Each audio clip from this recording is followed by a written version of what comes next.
mensagens nesse mês de março, baseado nesse pequeno livro do profeta Abacuque, lá no Velho Testamento. Apenas 3 capítulos, apenas 4 mensagens sobre o tema fé forte para tempos confusos. Fé forte para tempos confusos. Hoje o tema da mensagem é escolhas. Nós temos ouvido dizer muitas e muitas vezes que as nossas escolhas são importantes, que as nossas escolhas importam. E nós sabemos que isso é verdade, porque tudo na nossa vida é moldado pelas nossas escolhas que nós fazemos. Nós fazemos as nossas escolhas e as nossas escolhas fazem quem nós somos. Nós fazemos as nossas escolhas e as escolhas fazem quem nós somos. Quando eu pensava sobre isso essa semana, eu percebi que hoje, com a idade de 48 anos, eu não sou nada mais do que a soma total de todas as escolhas que eu fiz ao longo da minha vida. Eu sou o resultado de todas as minhas escolhas. Eu sou o que sou, eu estou onde estou fazendo o que eu faço, como resultado de milhares de escolhas feitas ao longo de uma vida inteira. Escolhas são importantes. Na verdade, escolhas são cruciais. Pense novamente nessa afirmação. Nós fazemos nossas escolhas e nossas escolhas fazem quem nós somos. E porque nossas escolhas são tão importantes, a Bíblia fala delas muitas e muitas vezes. A Bíblia fala de escolhas muitas vezes. Moisés desafiou o povo de Deus dessa maneira em Deuteronômio: hoje invoco os céus e a terra como testemunhas contra vocês, de que coloquei diante de vocês a vida e a morte, a bênção e a maldição. Agora escolham a vida para que vocês e os seus filhos vivam.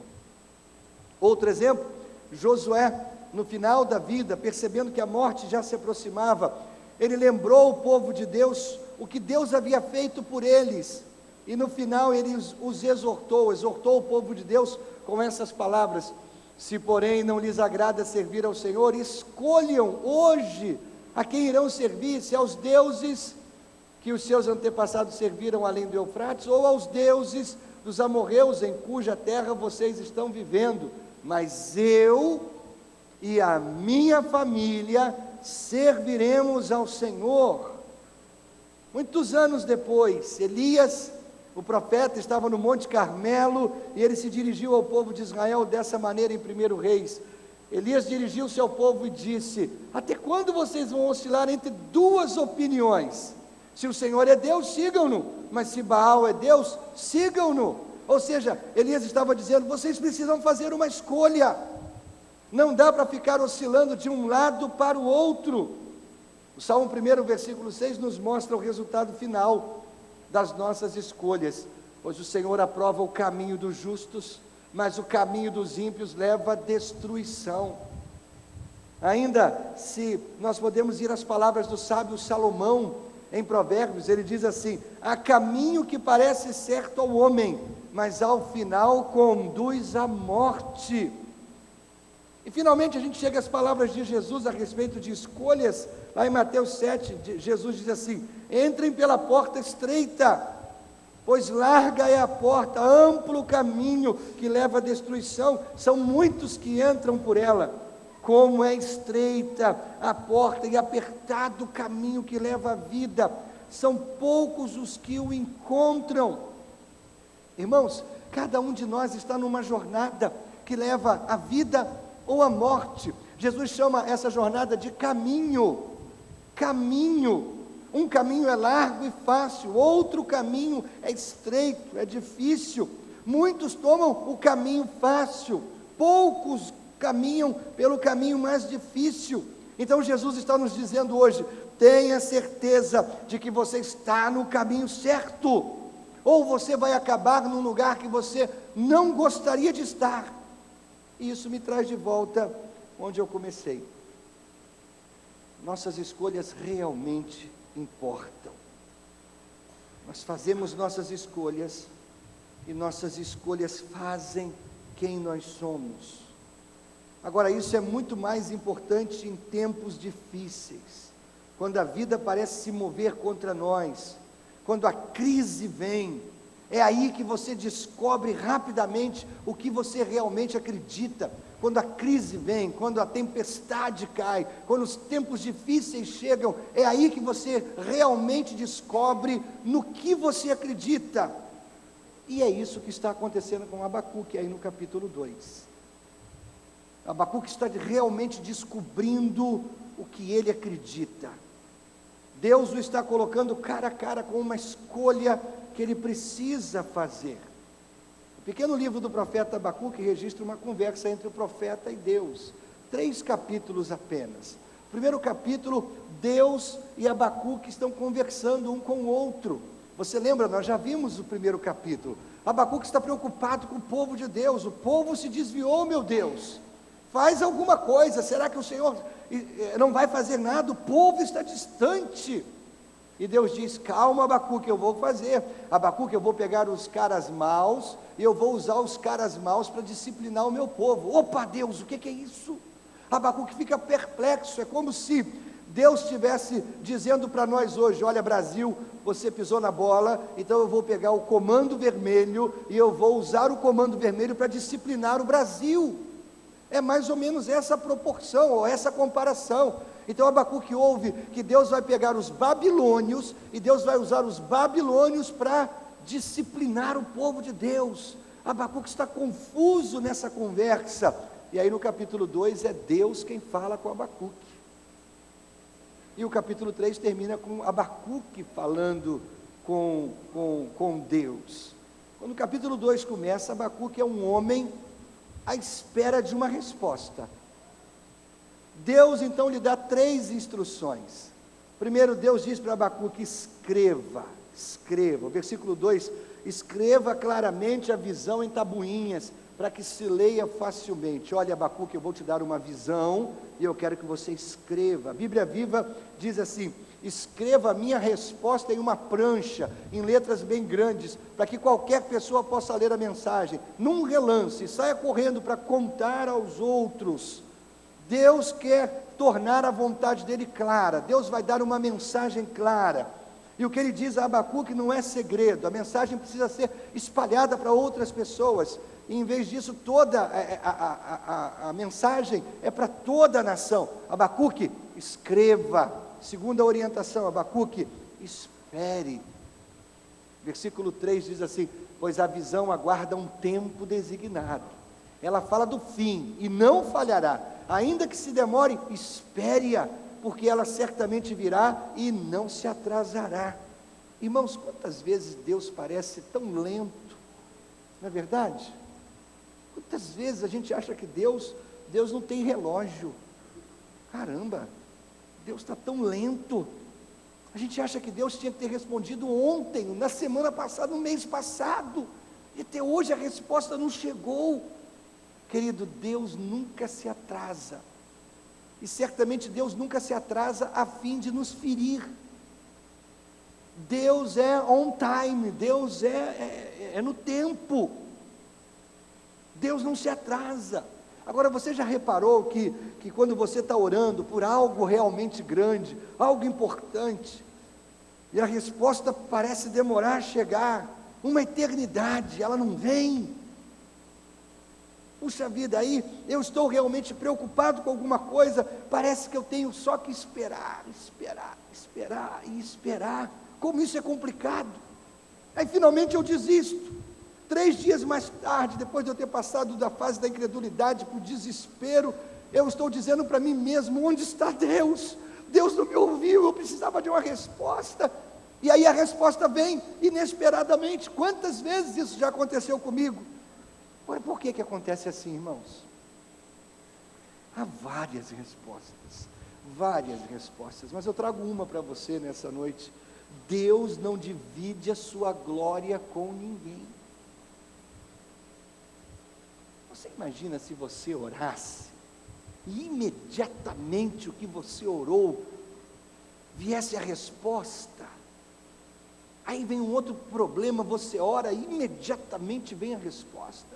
Aí vem um terceiro problema, você ora e vem outra resposta. E vem o quarto problema e você ora e a resposta vem imediatamente. Como é que você se sentiria? Nossa, eu sou o cara. Eu sou o tal, só orar. É só orar que a coisa vem. Manda problema e eu mato no peito, jogo. Sabe como? Deus não divide a glória dele com ninguém. Muitas vezes Deus aparentemente demora a responder para que a gente desista, para que a gente se renda, para que a gente se entregue totalmente. Diga: Deus, se o Senhor não agir, eu estou perdido. Quando a gente chega nesse estágio, Deus age, porque Ele não divide a glória dele com ninguém.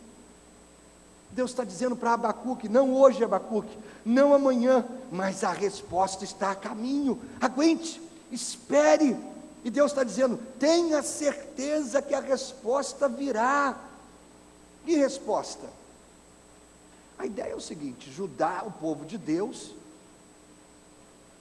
vai ser disciplinado pelos babilônios. Os caras estão chegando, os babilônios são os caras maus. Para você ter ideia, a história conta que os babilônios capturavam o exército derrotado, pegavam os soldados, eles brincavam de empalar. O que é empalar os outros soldados derrotados? Eles pegavam as lanças, eles furavam os soldados vivos aqui, penetravam a lança até aqui e prendiam a lança no chão e ficavam brincando para ver qual soldado que ia morrer, ia permanecer vivo por mais tempo pendurado ali. Aí o seu soldado já morreu, o meu não morreu ainda, olha aí.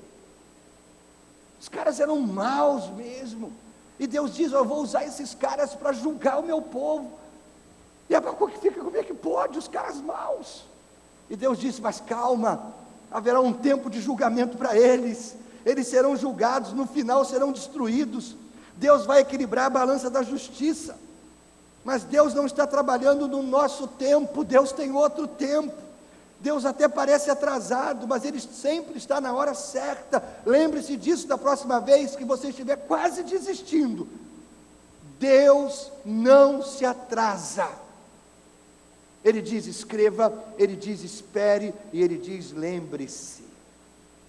Versículos 4 e 5, escreva: o ímpio está envaidecido, seus desejos não são bons, mas o justo viverá pela sua fidelidade. De fato, a riqueza é ilusória, e o ímpio é arrogante, não descansa.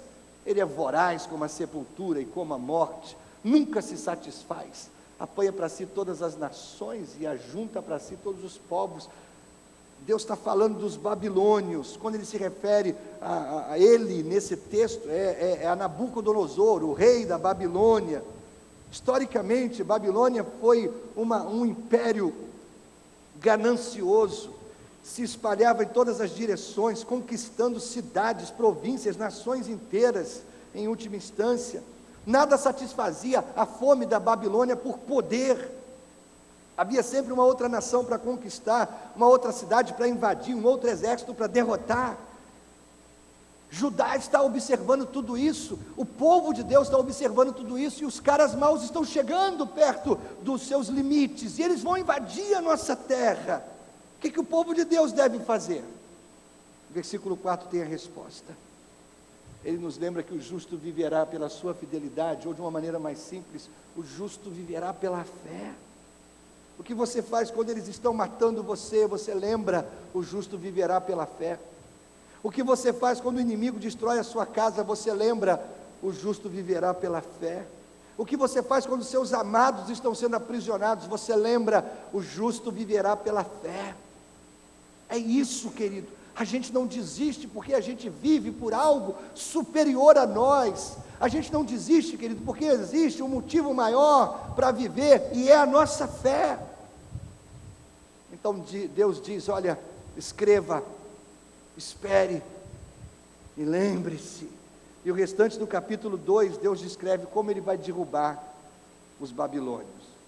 Na verdade, Deus faz, eu queria saber o termo jurídico correto, os advogados poderiam me ajudar. Deus faz uma acusação formal contra a Babilônia nos próximos versículos. Babilônia é acusada de extorsão, versículo 6. Ela é acusada de arrogância, versículo 9. Ela é acusada de assassinatos, versículo 12. Ela é acusada de imoralidade, versículo 15. Ela é acusada finalmente de idolatria, versículo 19. Na verdade, Deus lembra no versículo 19 como a idolatria é inútil. Ai daquele que diz à madeira, desperte, ou a pedra sem vida, acorde. Poderá isso dar orientação? Está coberta de ouro e prata, mas não respira.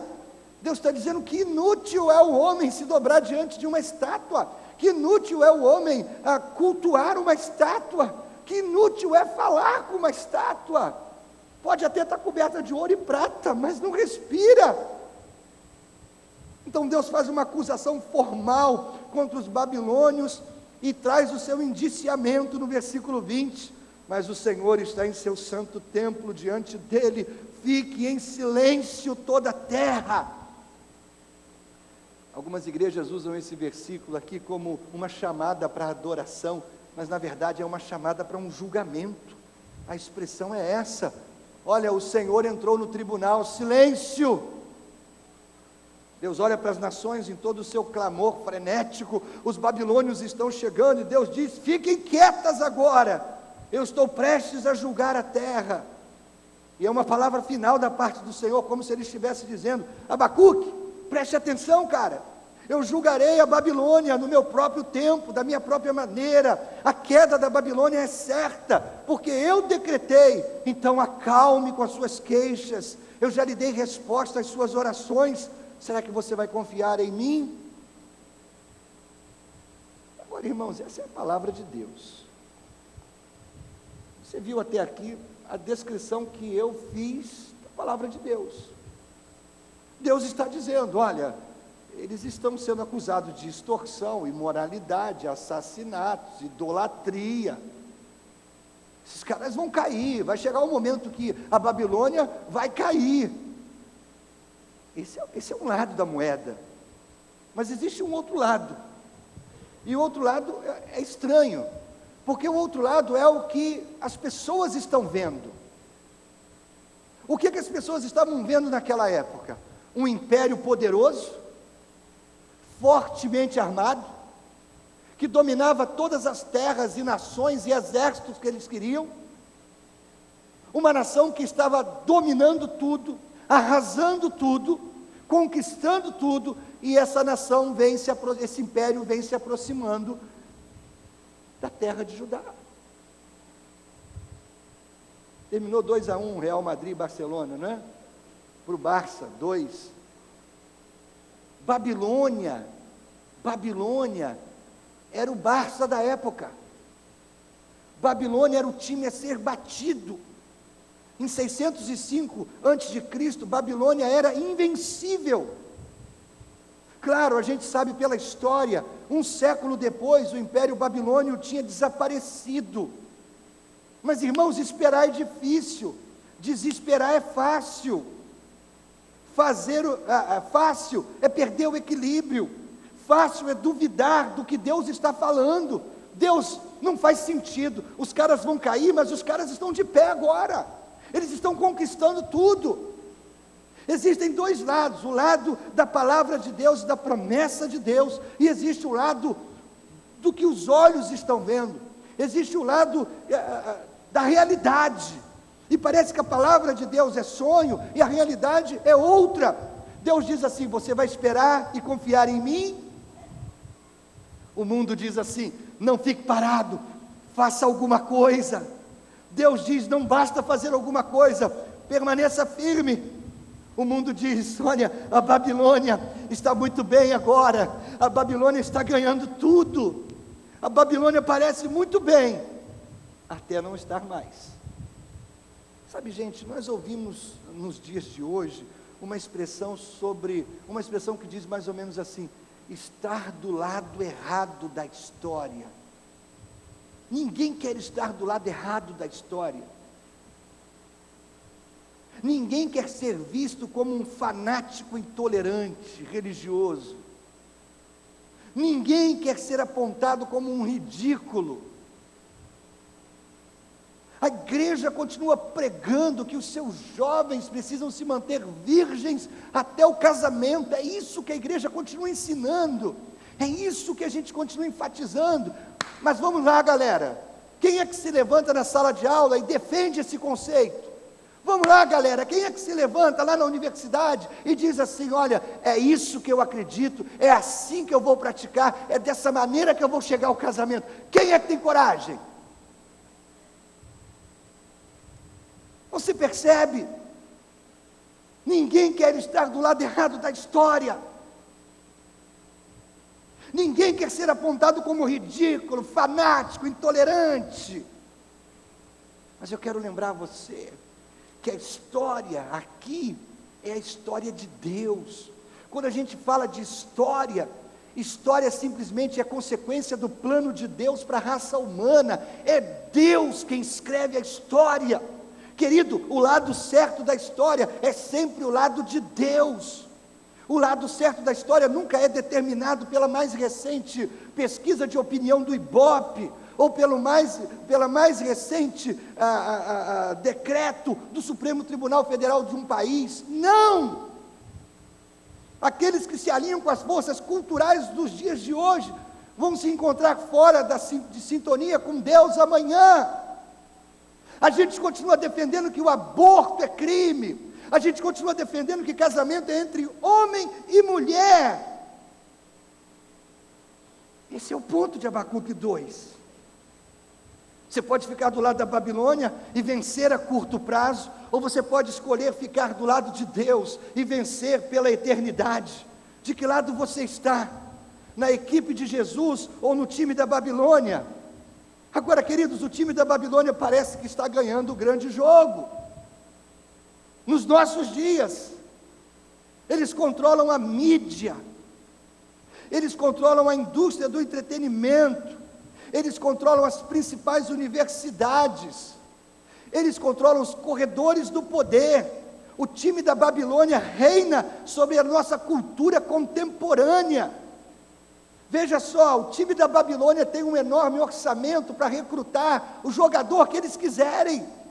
Isso faz do time da Babilônia um time atraente. É por isso que muitos dos nossos jovens estão se bandeando e migrando para a equipe da Babilônia. E é aí que a ação parece estar. É lá.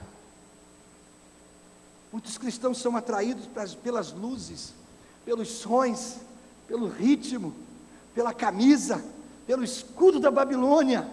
Em termos de futebol, nós poderíamos dizer que parece que as semifinais estão começando e a Babilônia é o grande favorito.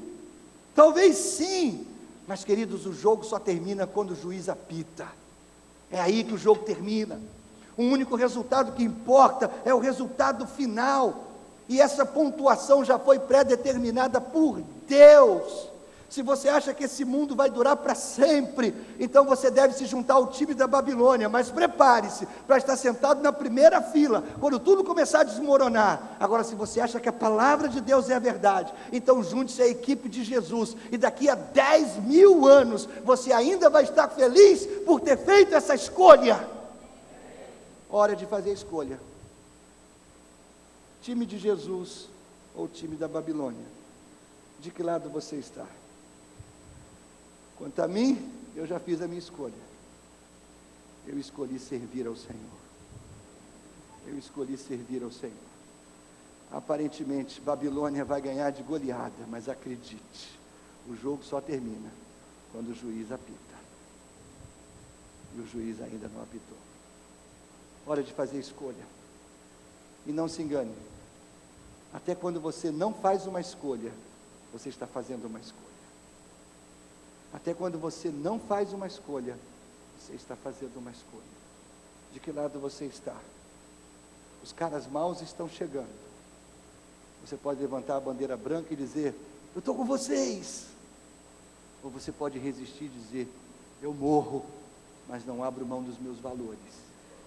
Eu sou destruído, mas não abro mão daquilo que eu creio. A minha fé, eu não abro mão. De que lado você está? Curva a sua cabeça, feche seus olhos.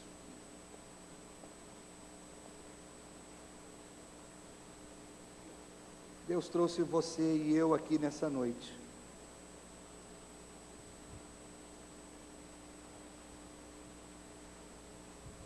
E a palavra dele é tão simples. Olha lá para fora, olha para o mundo lá fora. Parece que eles estão ganhando de goleada, não é verdade? São tão atraentes e sedutores. Há tantas luzes, tantas vozes, tantas músicas. O ritmo é interessante, a camisa é bonita, o escudo é empolgante, o mascote é bonito. Tudo é tão atraente. Mas não se engane, querido, é tudo tão passageiro. Eles podem ganhar o jogo, mas não vão ganhar o campeonato.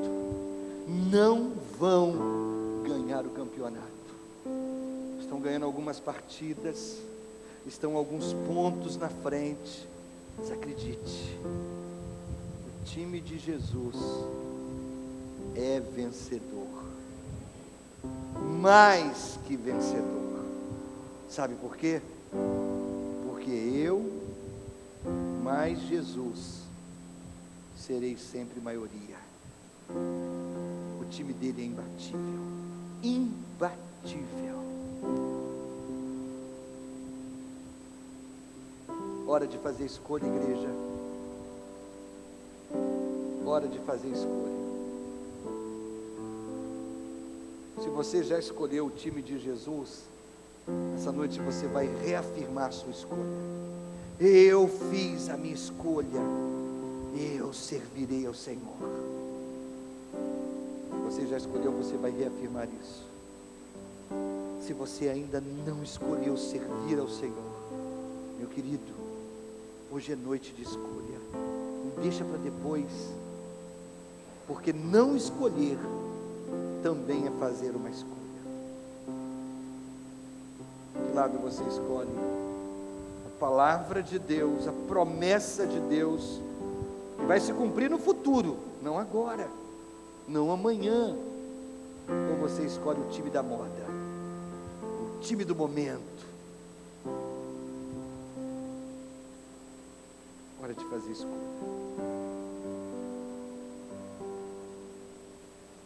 Então, todos aqueles que escolhem ou já escolheram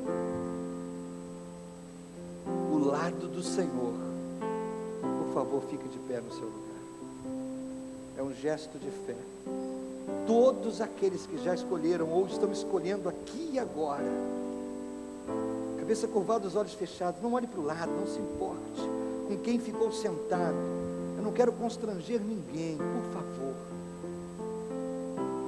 Nós vivemos num país democrático, e dentro da Igreja Batista a democracia é muito valorizada. Você é livre, mas eu insisto, escolha o time que vai vencer o campeonato, não o time da moda, do momento, mas o time da eternidade. Entrega o controle da tua vida a Jesus. Senhor, te agradeço, te louvo, exalto o teu nome, pelo privilégio grandioso, maravilhoso, de poder ser livre para poder dizer: eu escolho o Senhor, eu escolho confiar na tua palavra, eu escolho crer na tua promessa, Senhor.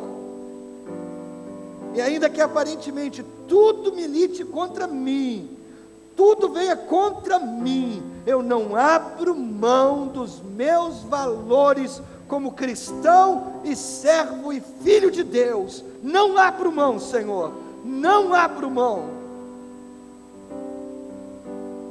Meu Pai, toma a nossa juventude em tuas mãos, toma nossos adolescentes em tuas mãos, Senhor. Estão sendo massacrados por uma nova ordem mundial, Senhor, que deturpa todos os valores cristãos. Toma os nossos jovens, Deus, e enche os seus corações de um espírito ousado, Senhor, de um espírito corajoso, Deus, de um espírito que não se rende, Senhor, de um espírito que milita pela tua palavra, Pai. E abençoe a nossa juventude, Deus, que seja uma juventude que influencie, que abençoe outros, muitos outros, para a glória do Teu nome, para a salvação dessa cidade, Pai. Abençoe, Senhor, os pais, os idosos, toda a gente que nessa noite se levanta e diz: não me rendo, porque escolho o Senhor. Não me rendo, porque escolho o lado do Senhor. Leva-nos, Senhor, em paz, amparados, protegidos, guardados por Ti. Dá-nos uma semana na Tua presença, Senhor. Ainda que um exército como a Babilônia se levante contra nós, Senhor, que tenhamos a Tua força e a Tua coragem para seguir em frente, Senhor. Se um gigante se levantar contra nós, que tenhamos a coragem de seguir em frente, Senhor, a força que vem de Ti. Dá-nos a Tua bênção, por favor, meu Pai, em nome e por amor de Jesus. Amém, igreja? Amém. Deus o abençoe. Boa semana, um grande abraço. E você que